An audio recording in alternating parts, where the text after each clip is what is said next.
when you reached out to me, what is it about this particular garden that was attractive for you as a tea shop owner? But the story of Bhutan is, of course, it's very attractive. I heard, but I was not sure, and I had never tasted the tea, so I was like, what? I like to have it. And immediately I wrote you an email, and it's a great opportunity to taste it.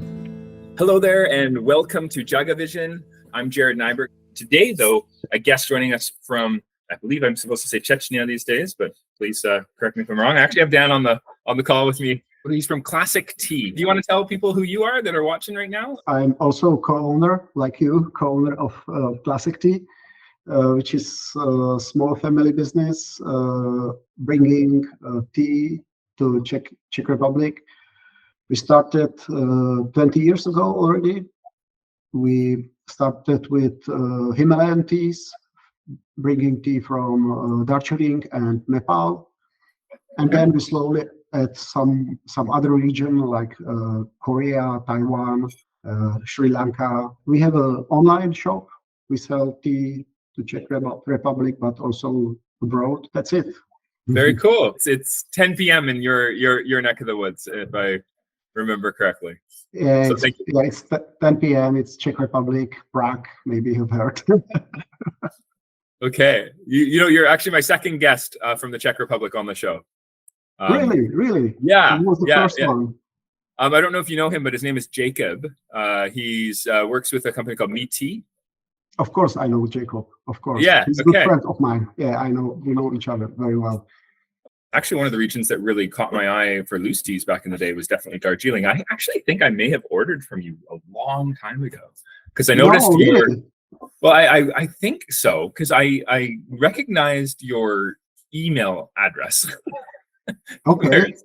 It said I think it was darjeeling.cz or something like that. Yes. It is. And I was like, I think I might have gotten some really like a long time ago. You have you been doing this business as far back as 2010, 2009? Yes. Yeah. Okay. We started 2003. Amazing. Okay, so you're 2 years ahead of us. We started in 2005. There you go. Yeah. So early on, we just did matcha, but when we opened up the tea bar in 2009, we thought it would be a good idea to have a small selection of loose teas. And I remember buying from a specialty source in. I thought I was buying from Darjeeling, but it was darjeeling.cz. I'm like, wait a minute. This is early on. Yeah, but it was good. It was really good tea. I remember that, and I believe it was you. So it's kind of interesting. We have these connections we didn't even realize we had. Really? But that's really cool. I like that. But we're here today because I guess we've been you saw us on our trip to Bhutan through social media. And you reached out to us and said, hey, I'd like to try some of your teas that you're grabbing from the country. I sent you a selection. Sorry it took so long to get you some of these teas for you to try. But we're here today. Right. And I figured we could drink them and talk a little bit about it. Because are you also somebody you like to travel to the source and meet the farmers? Of course, yeah. It's very one of the meaningful. And it's one of the best things on this business, that you can travel and explore new things and meet the people. It's really amazing. One of the best things we can do. Amazing. When I go and I visit farms, for sure, it's there's something very connective about it. It makes it feel like this is why I'm doing this business is to experience these beautiful environments and meet some really authentic people. And I feel that sometimes when times are hard and I'm just like, oh man, why am I doing this? And then you think about what if you didn't do it anymore? There's a feeling that all these really special relationships that have been built up over so many years, it's something you don't want to, I don't know, it just seems really meaningful to protect that and to make sure, after a while, like we started really small and we're still not a big company, but we're bigger than when we started. And I'd like to think that the contribution we make to the incomes of some of the farmers that we work with is meaningful, right? So, and also there's this really interesting opportunity to grow together. Year on year, we really try to provide feedback, and they provide us with feedback, and we try to learn from each other. And I feel like that process also helps do something really special. So yeah, this is actually the first year that we met these guys. This conversation came about through our friends at O5T.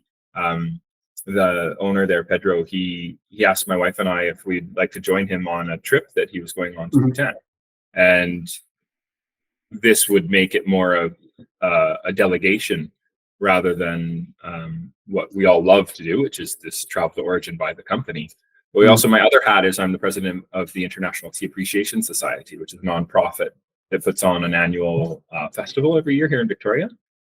And the Tea Festival Revival, it's called Victoria Tea Festival Revival. Interestingly enough, so the society puts on this tea festival every year, and the International Tea Appreciation Society, JagaSilk, and O5T basically we were officially invited by the Ministry of Agriculture and Livestock in Bhutan, and we had our sights on Suja because there had been this dialogue with one of the producers there that we'd managed to get some samples from a cooperative called Samcholing. It's the only producer at scale in the country. And they're not doing that much production either. It's I think total capacity is somewhere around 300 kilograms. So it's not, in the grand scheme of things, for an entire country to produce 300 kilograms of tea at scale, as you well know, it's not a... but it's also very interesting. They're doing seed propagation. They're not doing clonal propagation. And we're talking 3,000 meters above sea level. We're talking people that are really interested in learning from other tea makers as well. They don't have as long of a history making green tea and what they call Zangja, which is called black tea in North America or crimson tea at origin. But one tea that they do have a history making is one that they were less excited about, but we are very excited about, which is this oak ash fermented dark tea. They're like, oh yeah, we've been making that forever, and it's just something we put in butter tea. It's like, that's cool. So normally we would go green tea, crimson tea, and then we would have the dark tea last. Do you want to go in that order, or do you want to try the really interesting one first and then try the other ones after? How would you like to start our... Actually, I have to be honest, I already tried all these three things because I couldn't wait. You can wait, of course. Yeah. Of course, you're talking about the true black. It's really like amazing. The other two, they are like, I know something like that from Himalayas. They are very similar to Nepalese teas. Sure. I would say they are from Nepal. It's very, very similar taste. But this Ja-Aum, Ja-Aum, Ja-Aum, it was really surprised. It was really like, what is this? This was really like something very special. Yeah, of course. It is, right? Yeah, it is. It reminds you a little bit of shupuer, or it's very like unexpected. It was really the preparation is also somewhat like a shopuer. They do pile it during processing, so there is kind of an accelerated fermentation that is very reminiscent of a shopuer. And I also, it's very alkaline and very intense, like because of the oak ash, you get this very brackish it's a liquid, right? And we make it, I don't know how you made it. It might be interesting. So the Ngoja, which is the green tea, when I first had it, I was personally not super impressed. I thought, oh, this would be maybe okay. It's like I've had some green teas from Darjeeling, for example, that again, I think like you're saying, Himalayan greens or Nepalese even, right? And now I wanted to try a technique and see what you thought. So there's a brewing method that would be interesting. Did you try, because a lot of people don't rinse their greens. Did you try rinsing the green before you had it, or did you just drink it straight up? What do you mean the rinsing? I don't understand. So throwing out that first wash. So putting a little bit, like when you make pu'er. No. Because I didn't. You didn't, right? And no, most people wouldn't, I think. But I was drinking tea with a fellow who I often have on the show, the owner of Cloudwalker Tea. And I said, how would you make this? Because I'm having a hard time making this taste as good, because I think the aromatics are really nice. Like you drink the cup and it's very bitter forward, but you smell the cup and it's very fruity, really interesting. for me, when I smell a cup of tea after I've finished drinking from it, and if there's some really interesting complex aromatics, but I'm not enjoying the flavor, that's kind of a sign for me that my brewing method perhaps needs to be adjusted for that particular tea. Is sort of the perspective that I take, and but I couldn't figure it out, and so I was kind of I was asking lots of people what they thought, but I found a way to brew this tea that I think you'll really like. So, do you want? Why don't we just start with the green? Let's start with the green, and then let's do it. Let's go in order. Okay. So what I want you to do is set a temperature kettle, variable kettle, if you have one, for 90 degrees or 88. Okay, I'm going to do that.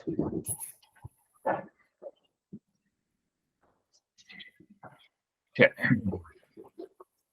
Actually, what I did, I used my own method. It's not my own method, but I'm using the tasting sets which are used in India or Nepal or everywhere. Sure. And this, I use 2.5 grams. I don't know how much is it in yours. Just a taste for flaws, right? And so 2.5 grams and brew it in hot water, like 95 degrees, for 3 minutes. And I did all of these in this way, and they were okay, really nice. Yeah, but fair. I'm used to it, so I'm not surprised when it's too strong or something. For sure. Really it's a really good way, I think, to assess when we have hundreds of teas that we need to choose from, right? And we need to we need to taste for flaws. We need to understand a tea in a very sort of, I think, a larger scale environment. But I mean, you're talking about these, right? Like kind of more of a standard yes, exactly. cupping set. And I guess for me too, when I was first drinking it and I was just doing my normal standard way for me of tasting a tea, it was less exciting for me as well. Looks like my scale is problematic. Give me a second here. You know, I secretly have a scale underneath my tea sink here. Cool. But it just ran out of batteries. So. I have a very public scale. You know, and I'm a weirdo this way. I really love to use scales. I think most folks in the tea industry, even if they're very experienced and professional, they build up an understanding of how to work with the tea, especially gong fu, etc. But I really love to use scales. Are you a scale fan? When you're brewing, do you always use a scale to dose? Not always. Sometimes when I do more teas in one line, then I always do it, but not really. I have it. I use it very often, but not every time. But not okay. So we're similar that way. Yeah, I use it very often, just not every time. I think there's of magic in being able to make a tea without it. You know, like and some of the best cups of tea I've ever had have been just made by feel, with no measuring at all. But I also am a wholesaler, and it's really nice if I can come up with a recipe that's going to be repeatable for the staff of the companies that I sell my tea to. Okay. Anyway, let's first identify how large your gaiwan are. So when I fill to the 80%, I am in the gaiwan that I'm making right now, I get about 75 grams, and that is kind of a comfortable level. I don't know if you can see that in the 75. Yeah, is that similar? Is that kind of like if you were gonna brew using that gaiwan? Is that maybe 70? Might be. I have 80. I have kind of 80, and I'm in. It's like half. It's now. It's 75, almost 77, but it's like half of the. Half of the. So if you were going to fill your gaiwan to 80%, what does it weigh? Or what is your comfortable level? When you use a gaiwan, just fill it to the level you would normally do it by eye. It's 120. Okay. So if I'm dealing with more like 70 and you're dealing with 120, then we're just going to dose for the gaiwan. So for me, I do it divided by, so I use 5 grams for 70. So I would love you to do, so we're going to do 5 divided by 70 times 120. So you're going to do 8.6 grams. 8.6 grams. I'm going to do 5 grams. It's 10:30 p.m. Yeah. Maybe, do you have a smaller guy on? No, I'm fine. You're okay? Okay. Okay. I'm going to keep you up all night, man. Okay. So I'm going to do 5 grams in my Gaiwan. I've set my temperature variable kettle for 88 degrees centigrade.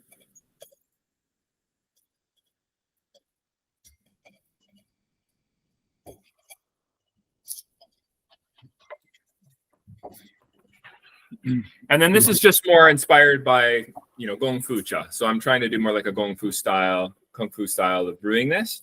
But the big sort of, I think, variation, is that a lot of times you're not gonna rinse the first. Yeah, that looks great. That's looks like a very healthy amount. 8.6 grams. And then I would put your 120 grams of water on top of that. I'm going to put my 70 grams on top of this. Actually, wait a minute. We're doing a rinse first. So just cover the leaves as you would in a rinse, and then just drop it into your some sort of gray water.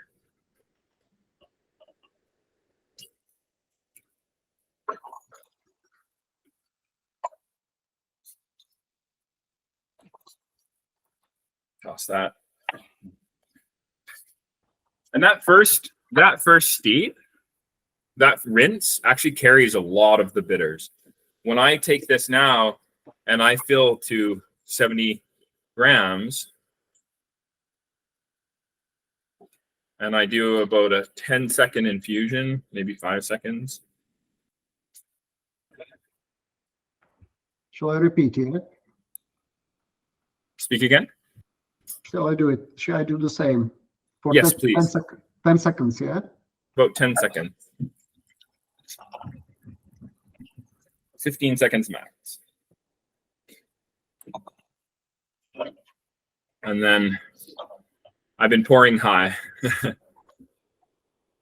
Awesome.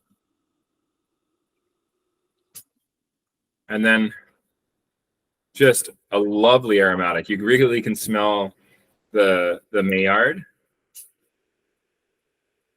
Yeah. Right? Yeah, it's beautiful.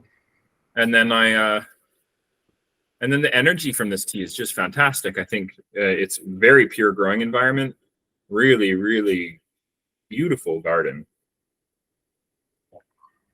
Very raw and wild, but I think this is a very pleasant way of enjoying this tea. I don't know what your water's like, but if it's a harder water, maybe you need to brew a little longer. I'm not sure. No, it's not. It's very soft water from a natural spring from the mountains. It's really like no minerals. Yeah, awesome. Isn't that an interesting way of drinking this tea? Oh, it's nice. I like it. Yeah. I thought it was not. It had some essence to it when I first tried it, my initial method, but it was less exciting. When I had it this way, then I started to go, okay, I can, and really it's I think the third infusion where I start to, actually no, the second infusion is brilliant. The third infusion is actually, no matter what I do, it's always very bitter. So the bitters come through again in the third infusion. Yeah. Even though I'm doing very short infusions. I feel like I can do like 10 or 15 seconds the first time and the second time. But the third time, I've been going super fast, like 3 seconds, 5 seconds, trying to reduce that down, that bitter extraction. And then from there on, it's very interesting again. I'm not against bitterness in my tea. I just don't want it to be overwhelming. You know what I mean? Of course, yeah. Yeah. But this is very soft, very, very sweet, mellow. There are these spring flowers, blooming trees or something like that. Right? And then smell that empty cup too. Like, just, yeah. I just get a lot of fruit. I think I've been really enjoying, one of the ways I've been serving this tea at the tea shop is a method that I learned over at, do you know Camellia sinensis in Montreal? Yeah, of course. Yeah. Yeah, I know these guys. They're lovely, right? And Yeah. and I went and visited their tea shop before. I mean, they've renovated since, and so they're doing things a bit differently now. But they used to have this really beautiful kind of dark wood tea shop with some really beautiful desserts. But their tea service was really interesting to me, is that they would bring out a gaiwan and decanter in little like beautiful cups, and they would also have the tea sink, and they would actually say, hey, do you want us to make this for you, or do you want to make it yourself? Or do you want us to, but they would always start the first infusion, and they would have the water in the thermos at the temperature for that particular tea. And then they encourage the customer to just do their own gongpucha. And I thought that was really cool. And so I've been doing that now because we just reopened in April. We closed our bar for a really long time. We were only doing door service during the pandemic. And then we've started to bring people in as of April. And one of the changes that we made was our Wuyi Mountain rock oolongs and the danchongs and stuff. We started to serve this way, where they would have their It's been really fun, and I've been really finding it interesting to, and maybe you've been doing this too all along, is working with some larger leaf Darjeeling selections, like some of the hand rolled stuff, and trying it out as a gongpu. And it's been super cool, like, especially if I get the water, especially say like a first flush selection, if I can get the water temperature down and it's an unfiltered batch, because like not any of that SFTG FOPs or anything like that, but like more just unfiltered and straight up hand rolled small batches. You make it gongpucha style. It's super interesting, and so doing that for this tea ended up making it really nice. That's why I really like Nepalese teas, because they are more in this way. I feel like Darjeeling is more this orthodox, old British style. Yeah. But in Nepal, last 20 years, it's been changing a lot, and you can have these teas like really, really. You can make them also in Kung Fu style, as you said. So 10 seconds. 10 seconds again, yeah? 10 seconds again, yeah. Again. Yeah. Really nice. Yeah, I've been finding that I come back to this tea. When I was first brewing it, I was wanting to enjoy it because of the story. You know, I always believe that a good tea starts with a good story, but it needs to taste good for you to complete it, you know? Of course, And there's a lot of, I think, there is actually a lot of really well-produced teas, but they don't quite have a story. You know, it'll be like just, a tea company that's really good at blending, or maybe the production's a little bit higher volume and it's just a little bit less interesting. But oftentimes it's just very carefully made if they know what they're doing. And so I end up going, okay, like, I wish I could find, and then I'm always happy when I can find a smaller producer that's doing a really careful job. It's inspiring. So what is the story behind this tea plantation or this cooperative group in Bhutan? Yeah, so apparently their official story is that the king of Bhutan, generally everything traces back to the king of Bhutan. So I don't know how. Of course. It could be very true. It could have elements of truth, but what we were told is that 70 years ago, to celebrate the king's ascension, the king was very much wanted the farmers in the region to have better income, and so he actually said, hey, here's this Camellia sinensis plant that I have. You can use it to propagate a tea field in this area, and identified with a group an area of the country that was really conducive to growing tea, and it ended up being Samcholing. And there was a concerted effort to make that happen. A cooperative took over something like 30 years ago, but started to really gain steam in the last, I guess, more like 15, 20 years. and they have had an opportunity to get some training from some Korean green tea producers. They've had some training where they visited different production countries, and they've been trying to up their game. It's a women-owned cooperative, women-run cooperative.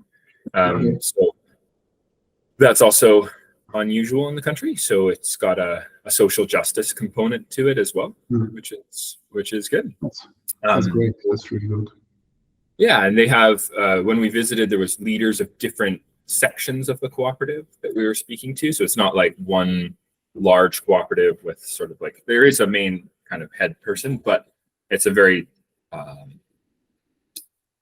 democratic, I guess, style of running the cooperative. And everybody basically can pick and produce their teas, and then they sell it as a group. The way they're propagating, again, like I was saying earlier, is through drop seeds. So they're doing more of a land race propagation system. So they're letting the seeds drop, and they're just transplanting the seedlings that self-propagate, and they're moving them throughout the garden. So every batch is producing very different flavors. So that's why it's so wild. I think one of the benefits of clonal propagation is you're going to see them have sort of a homogeneous, not homogeneous flavor, but at least like the timing for harvest, for example, is going to be a little bit more straight across, I think. And in this case, they have to be really kind of find an average timing. Of course, yeah. It's good for some, not so good for others. Why they decide for the seeds? Why they are not use the clones? What is the decision? Why is it? I got the sense from them that this was the only.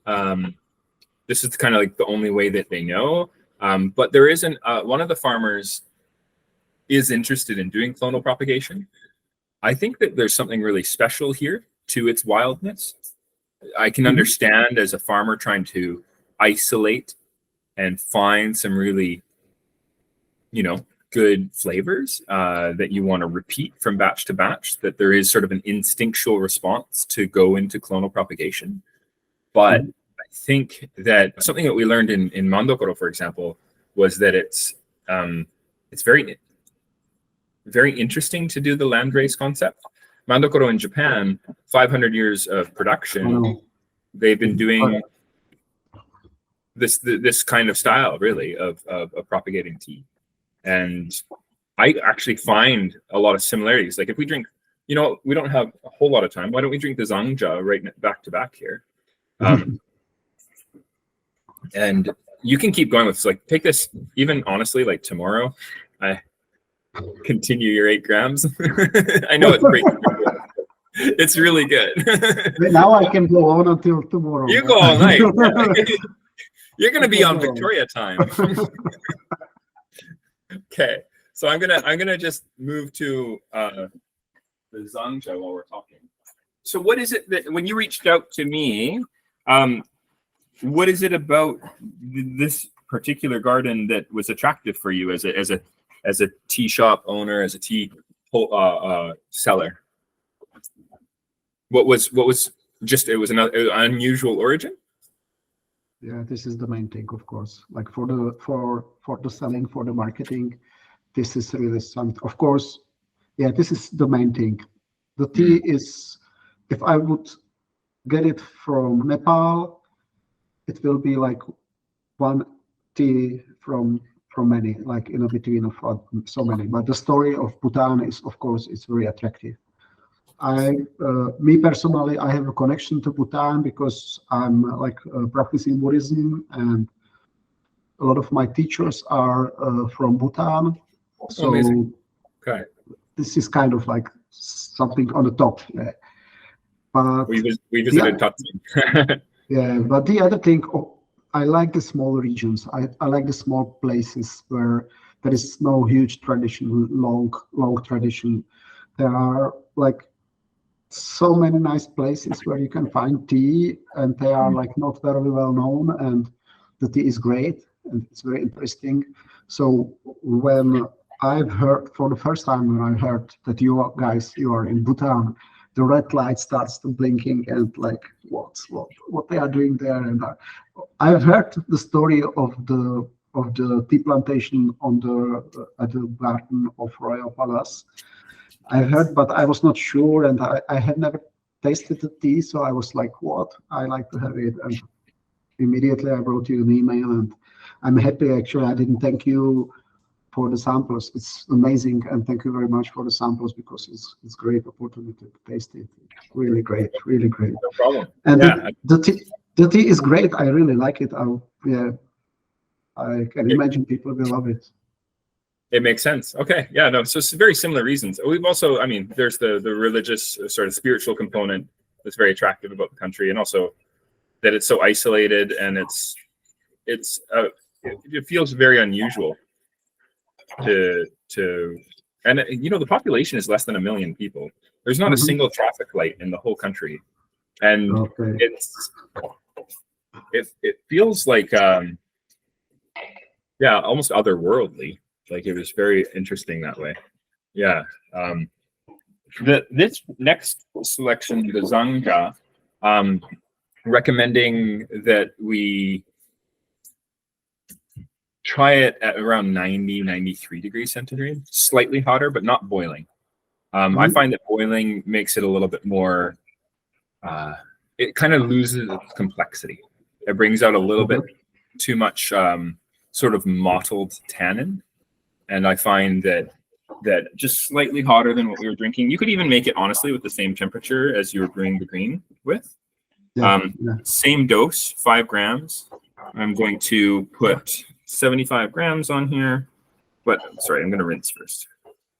Rinsing. Wait, I'm too slow. Sorry.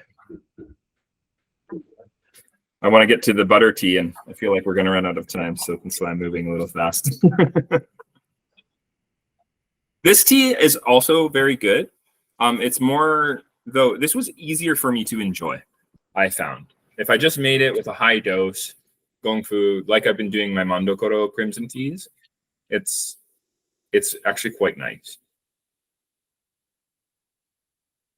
This can handle, it's less aggressive with its tannin too.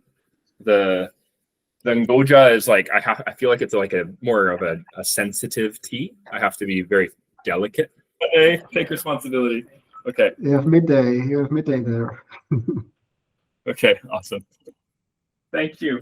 Let's see how forgiving this tea is. Okay. You made it with 15 seconds. I made it with, I think, 45. Maybe even a full minute here.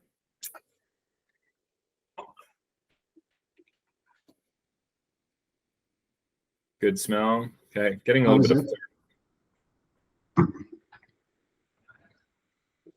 But I told you, I made it for 3 minutes, and it was good. I really like it. But cool. 1.5 grams. It was half size. Right. Yeah. This is not as sweet and smooth as it normally is. I think it's completely drinkable, even with this over extraction. But I find more complexity when it's a slightly shorter. I can also make this more like English style, where I do a small dose with a large amount of water for a long time, like or the way that the ISO recommends for cupping teas. It does well in that environment. Zangja literally is a translation almost of Maofang, so premium leaf. That's all it means. Okay. Yeah. Whereas Ngoja is like, it's their green tea. Ja, as you can probably tell, means cha. Yeah. Tea. Yeah. Cool. So, yeah, this actually smells like a cherry pie. You get that? Very strong fruitiness. Yeah, some red berries. Yeah, really I really like that. Cool. It's actually tasting nicer as it cools, even this strongly brewed. Yeah, okay. I think you can do cold brew out of this tea easily. Oh, 100%. You know, we've been making these cold brews and then putting them in champagne bottles. And I did a cold brew of the Ja-Aum, actually. That's cool. And it's by Dechen, it says, and Sonam. And Dechen and Sonam are two of the main people that had the cooperative, but they're the ones that were responsible for the next tea that we're going to have. I found that this one was really decent. It's not like the best tea I've ever had in my life or anything, but I think it more than,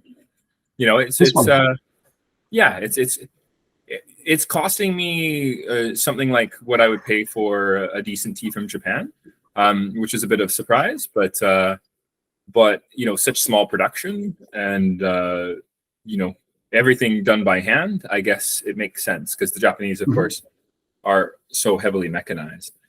I think straight up, the crimson tea, it was an easy one for me to like. I was like, okay, this makes sense. So the Ja-Aum is interesting because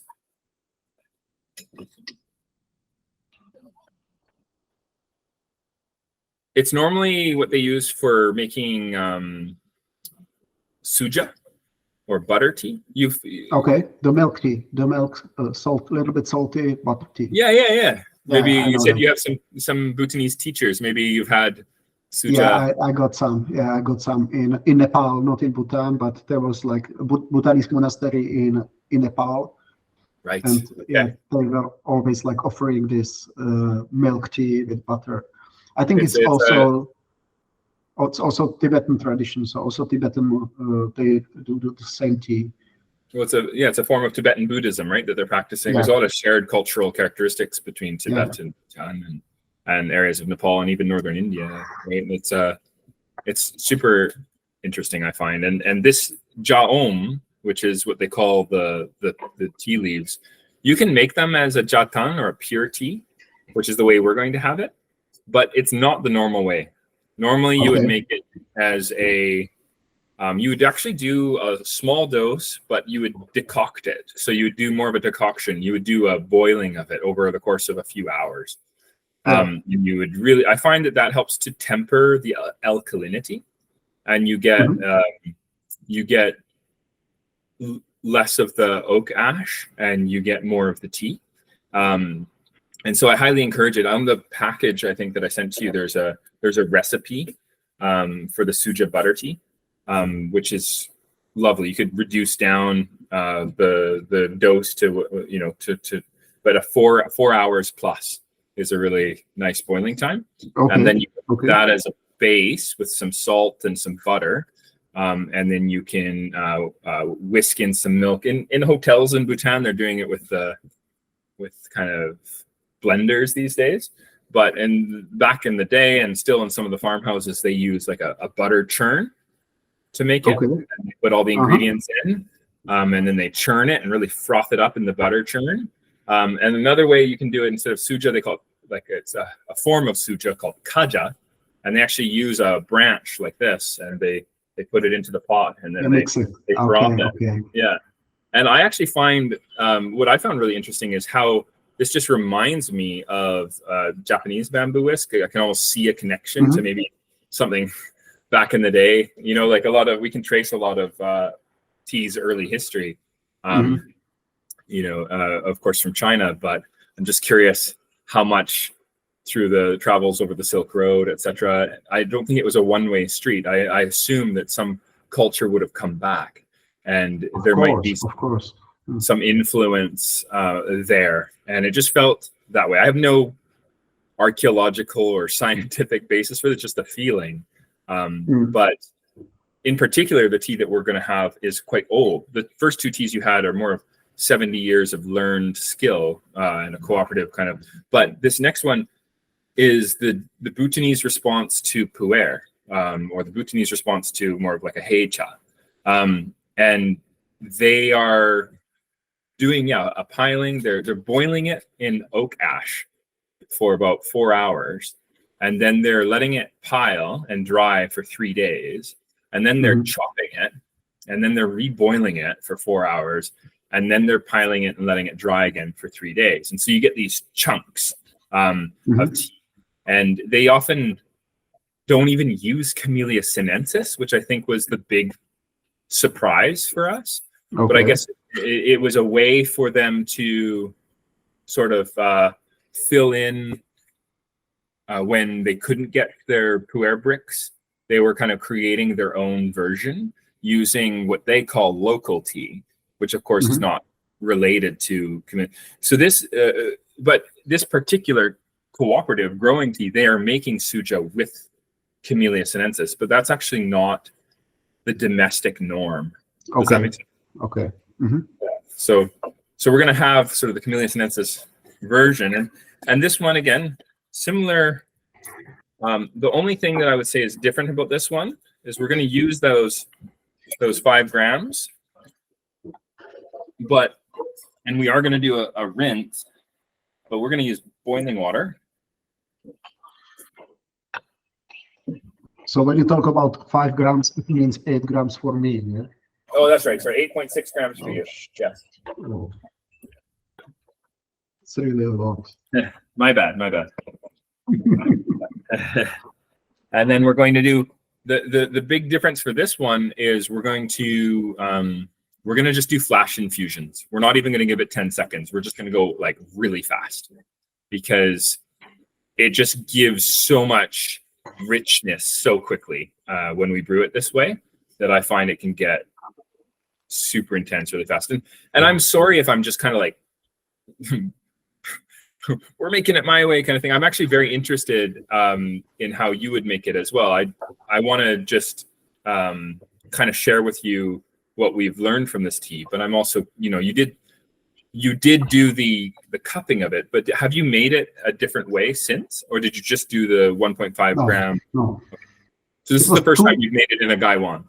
Yeah, it was 2.5 grams in 150 grams of water. Okay. Hot water, like 95 degrees, 3 minutes. Okay. So like more of like an international cupping standard. Yeah, kind of. Yeah. And these 3 other teas, the green tea and the crimson, they were great. This one was pretty strong. It was really like, I'm curious now. So now it's boiling water. Okay. For this one, boiling water, yeah. So yes, and I would love you to do a rinse. Okay. And then I would love you to do the same amount of water, but boiling. And instead of brewing for 10 or 15 seconds per infusion, I'd really like you to do more of a like an instant, very fast extraction. So, and you can see how it's just kind of like a ripe pu'er on its like second or third infusion, like it's just so dark right away. This is really like, wow.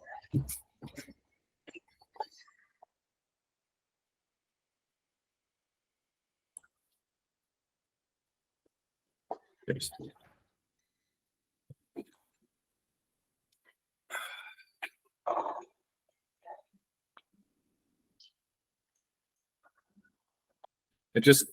It smells like nothing I've ever smelled before, like it's almost like mushroomy, very,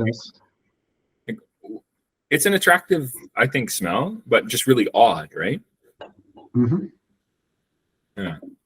But the taste is, now it's really like very fine, very soft, very mellow, a bit spicy. Yeah, it's woody, like kind of the old. You can feel the oak, like oak skin.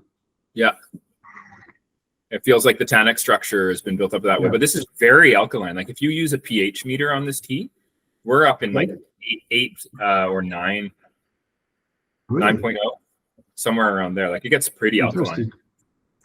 Whereas if we use a pH meter on our green teas, we're looking at around 6, and on our crimson teas, we're looking around like 5. So maybe it's because of the oak ash, or I don't know. I think so. Like I was hearing that to process wild crafted vegetables, for example, it's pretty common practice to use baking soda, and baking soda is an alternative that the Bhutanese will use instead of an ash. And we try to encourage them not to use it because I think it's much more romantic to talk about oak ash than it is baking soda. Of course, can imagine that.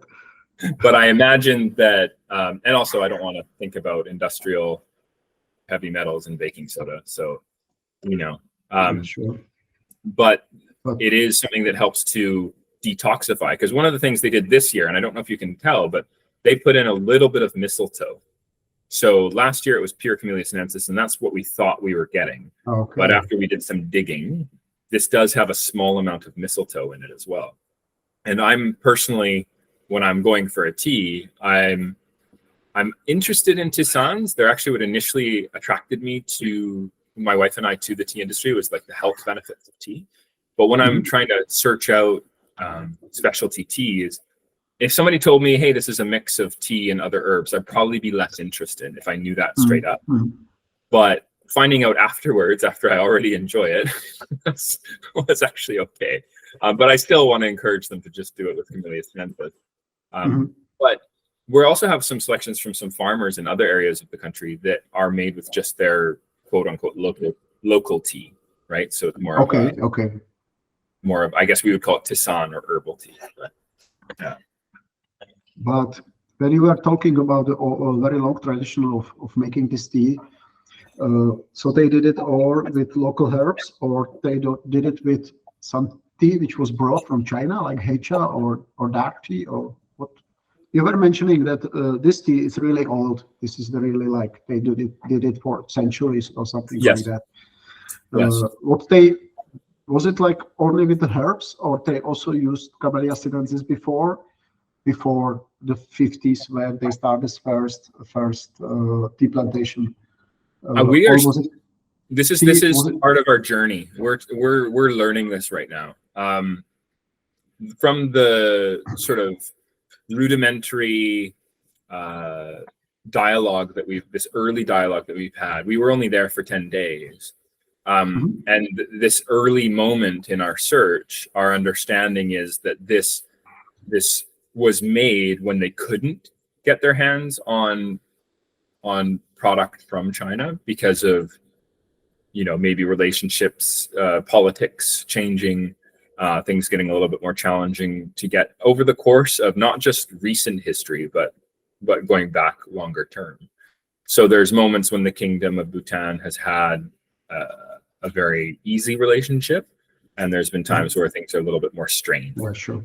When things are more strained, it sounds like they're making it mostly with, but I don't know. Like my hunch is that this is just a way, and it could even predate people exclusively using Camellia sinensis, right? Like this could just actually be an older way. Like Camellia sinensis is a part, and they talk about this in like the old tea, like Cha Ching, or I can't remember the Cha King, the old tea books, where they talk about the first wave of tea, where there was more ingredients in with Camellia sinensis in early preparations. And I wonder if this traces its history back to then, and that this could also, who knows, this is just a hypothesis going in, but it might even predate certain heicha preparations, and that it was a separation out of these other local teas by other communities and focusing solely on Camellia sinensis that has developed things. But that I don't know. I do know nowadays, though, that there's generations that are harvesting certain local teas, and it's not like, I'm just going to grow some herbal tea here and some herbal tea there, and I'm going to grab it and I'm going to mix it all and I'm going to do this fermentation. As an example, one of the places that they had us visit, one of the farmers she was like, this is important, was a plateau at about 4,000 meters above sea level that had an underground lake. And there was this big field on top of it that went on like super far. And we're in the middle of the Himalayas, and it's incredible. And it's such a unique growing environment. And there's these trees growing there that have that look like they're relative of the cherry or the apple. And they're harvesting these leaves for their preparations, and they have been for generations. And the community doesn't just grab some cuttings from that tree and plant it in their backyard. Instead, the whole community harvests for suja from this particular growing location. So there's this idea that these particular plants are very important for bringing out interesting flavors and making the suja taste better. and it can't just be reproduced wherever you want. And I think with most herbal teas, it's like, oh, I can grow peppermint wherever, like it's not like that. So the perspective felt very different. Does that answer your question? Okay, sounds interesting. Very long-winded answer. Sorry. Yeah, but this is this dark, really strong Ja-Aum. You're gonna want to put into mix in some butter and salt and make yourself a suja. And suja literally means su is butter, ja is tea, so butter tea. Yeah, of course. Yeah, it really reminds me some tea I tasted in the monastery, because the salt kind of prolong some part of this wave, some part of this taste. So you can even have feeling like it's more complex with the salt, with just a little bit of salt. Yeah, it's really similar, very similar. And I didn't know. I thought it's black tea. It's like Assamic or some tea from India. But it's really it. It could be HR or something like that. Or it could even be this tea that you had from your Buddhist friends might even be not even Camellia sinensis at all. There's that possibility. Yeah. Actually, which is surprising, because normally we think, oh, I can taste that. But I think that some of the selections that I had, where they had a 7-leaf blend, once it's chopped and fermented and caked, and you're just looking at the finished product, it's actually really hard. There's people that have way more experience than me, and I'm sure you've been, it's been about the last 6 or 7 years that I've been really getting into pu'ers, and my history is more with matcha. So for people that have been studying pu'er for decades, maybe it's different. I don't know, but for me, I feel like it'd be easy to just make a mistake and assume that I'm drinking Camellia sinensis when I'm not, which is surprising to me. Especially when you drink it like milk tea with butter and salt, then it's really tricky. Exactly. Then it's even harder. Like, what do you know? Yeah. But anyway, I'm kind of at the end of the time that I've asked from you today. Were there any more questions that you had or insights? I really like the teas. Yeah, there are question appearing time to time, but I don't have, not now. It's really great experience, especially the last one. Yeah, it's perfect. I really like it. It's very grounding, isn't it? My favorite. Yeah, it is. Like the first two we had were very energizing, especially the Ngoja. It's like very uplifting, and it's like, oh wow, am I going to go to sleep? But then you follow that with this one, and then suddenly it's like, I feel really chill. Like it's just a very, I don't know, it feels ancient to me, and it feels very good. And I'm interested in aging this tea. I think it's going to be really fun to see how it tastes over time. Can imagine that. Yeah. In a good sort of aging or like storage environment, and borrowing from some of the techniques in aging pu'ers, I think would be really fun to see what happens. And it'd be fun to pack this into bricks or cakes, Yeah, that's true. We should come back and teach them how to do it with the bricks and with the. Well, that in itself is an interesting thing, right? Because we do, as a tea buyer, of course, we don't want to be like, oh, I'm teaching you, but at the same time, I think there's some value in sharing what we've learned, and then also learning, right? Like to learn from them. And I think that they're unaware of just how cool and good this particular product is. They're focusing most of their energy on the Ngoja and the Zangja. But I think that the specialness, the really unique thing here is this ancient history of preparing the Ja-Aum. So yeah, very much encouraging its preparation or production to increase, and we're trying to encourage. We've actually been doing sort of a cafe version of suja, where we make a strong base of the Ja-Aum, and then we put it into a steaming milk pitcher, and we add some butter and some salt and some milk, and we steam it all together with a steam wand, and we actually serve it as a suja latte on our menu. Okay, sounds good. It's a very modern sort of fusion way of doing it, but we sometimes bust out the jatu, and then we have this kettle we brought back from Bhutan that we use for this on the stove top, and then we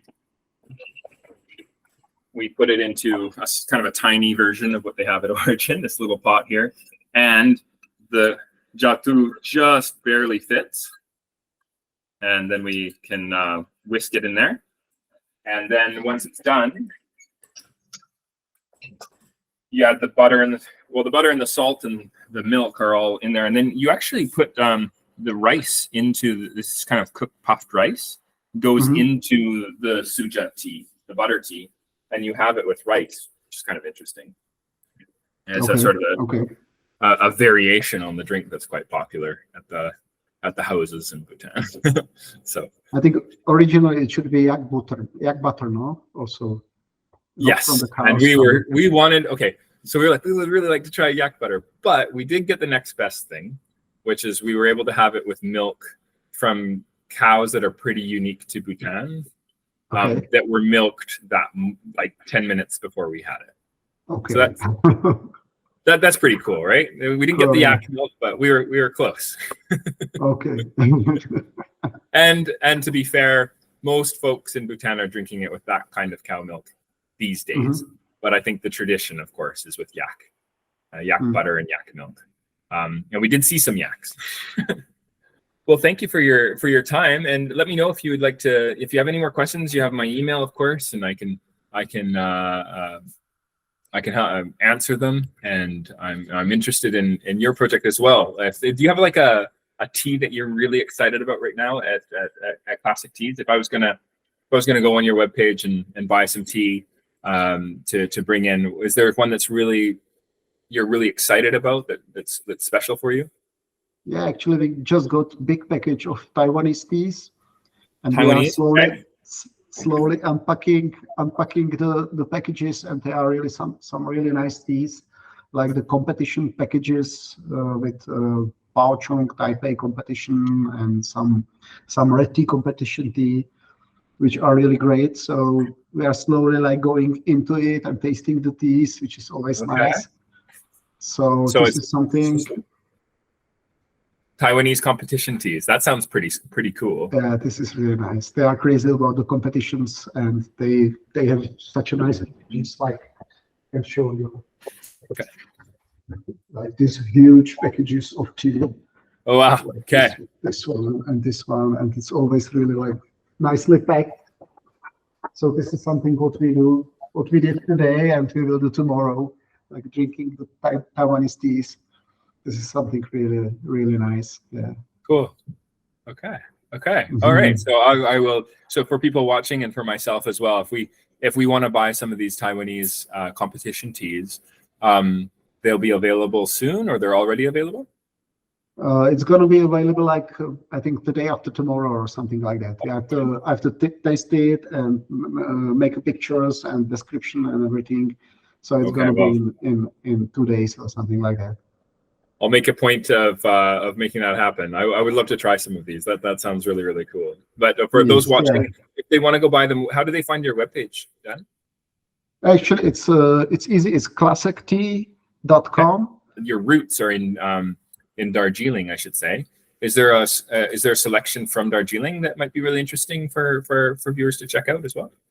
Yes, of course. Yes, we have like plenty. I don't know, 7 or 8 spring teas from this season. This first. What's your favorite? My favorite this year is Orange Valley. Say it again. Orange Valley.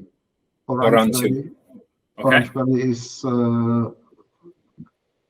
Darjeeling Tea Garden, and I think this is one of the best this year. Or Ringtong is very good. Nilliktong is perfect. So we have plenty, and now we have 2 or 3 second flash teas from the summer season, And just now the autumnal starts, so we are waiting for samples from autumn season. Amazing. Okay. Yeah, we've had brought in some stuff from Rohini and Gadapahar, but I find that when you have a good garden manager who knows what they're doing and they have a good year, I sometimes have had just mind-blowing experience with a good first flush Darjeeling, with the texture you can sometimes get and beautiful aromatics. It's kind of intoxicating. I just love it. So yeah, I'm definitely going to look up those two estates that you suggested. Well, thank you, Dan, for coming on the show. Again, people, KlaasekTea.com. That's KLASEKTEA.com. And appreciation for everybody watching. I'm Jared Nyberg. You can also go to JagaSilk.com and check out our selections if you want to take home some of these Bhutanese teas. They're available for sale in our online store. Really appreciate you watching. We post these shows every Thursday at 2 o'clock. And yeah, really appreciate you watching.